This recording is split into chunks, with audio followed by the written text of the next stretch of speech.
Hello all, welcome to NetSet OS.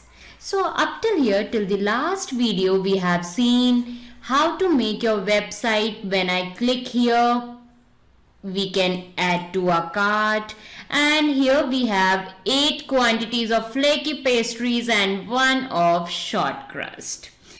Now, what I can see here, in my cart there are 2 items, but still in cart it's showing over here your cart is empty.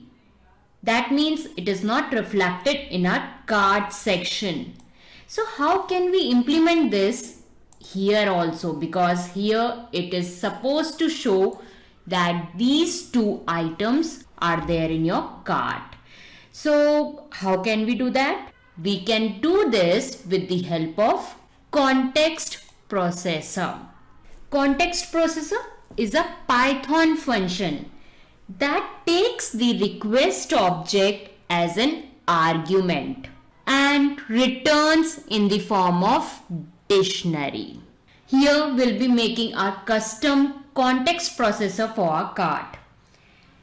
Now if you see, basically context processor comes in handy when we need to make something available globally to all templates.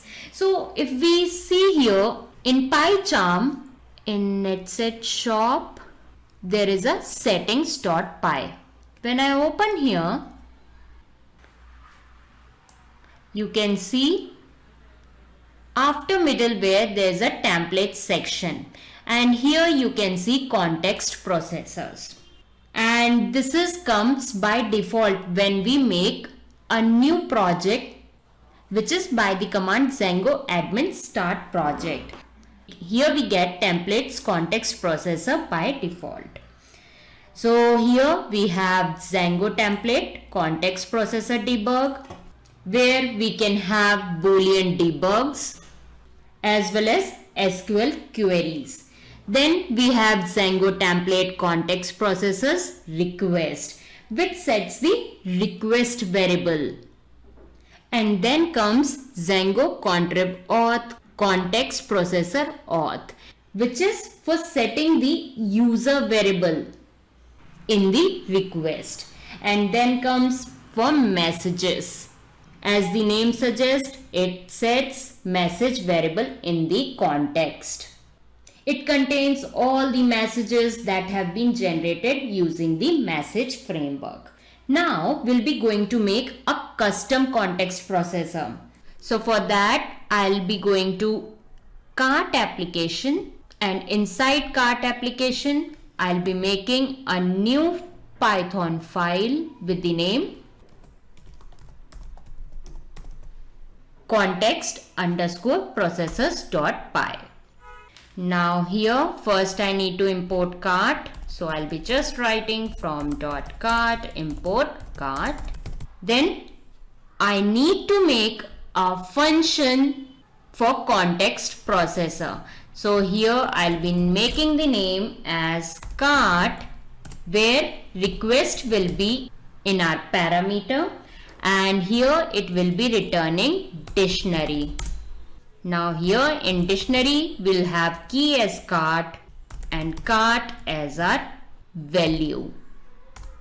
So basically we have here request object, and we'll make it available for the templates for variable cart.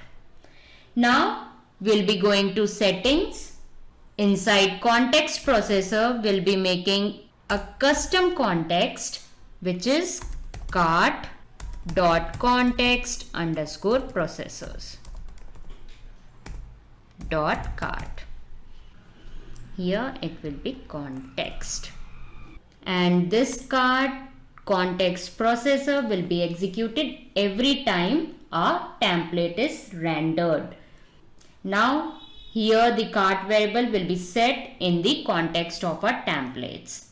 Now the next, I'll be going to online shop, our application.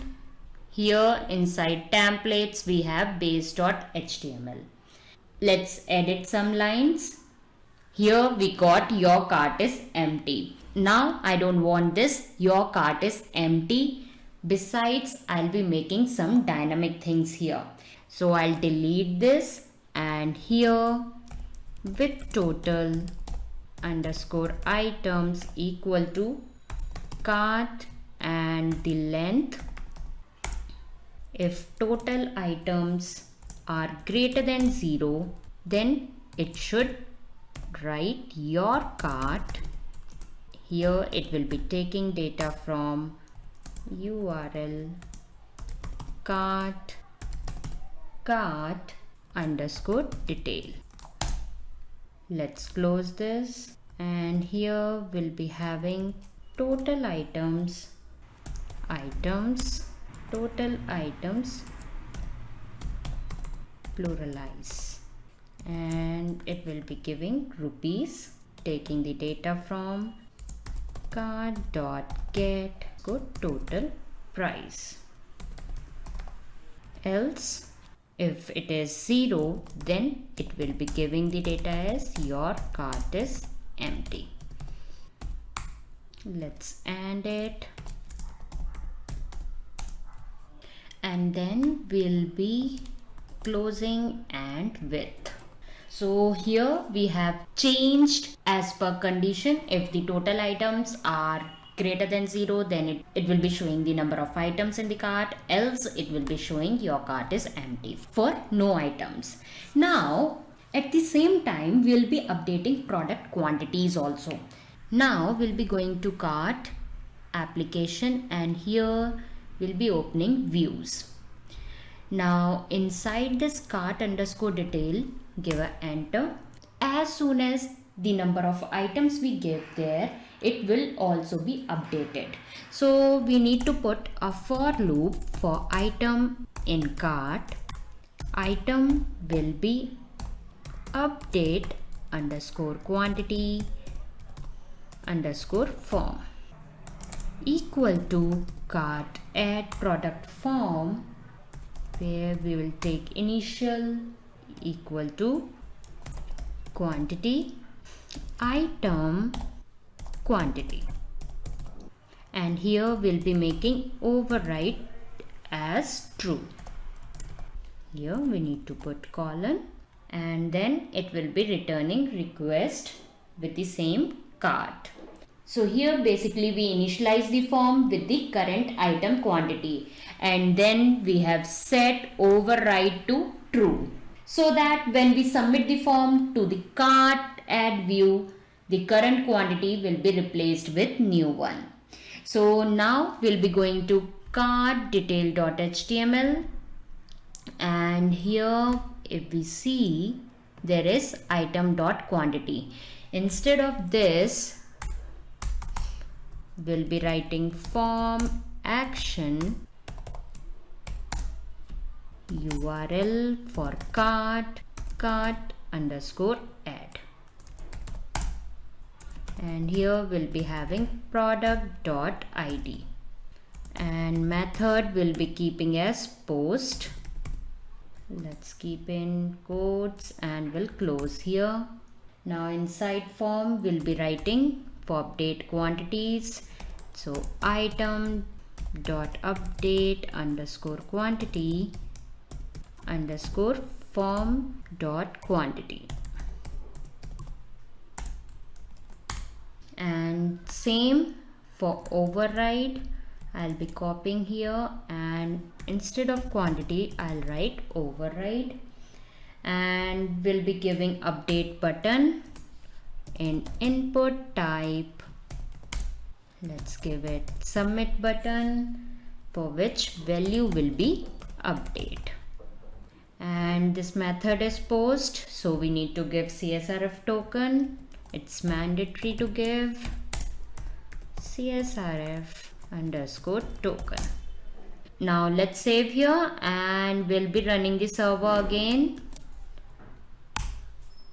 Let's check out it. Now here instead of quantity I have written the spelling mistake.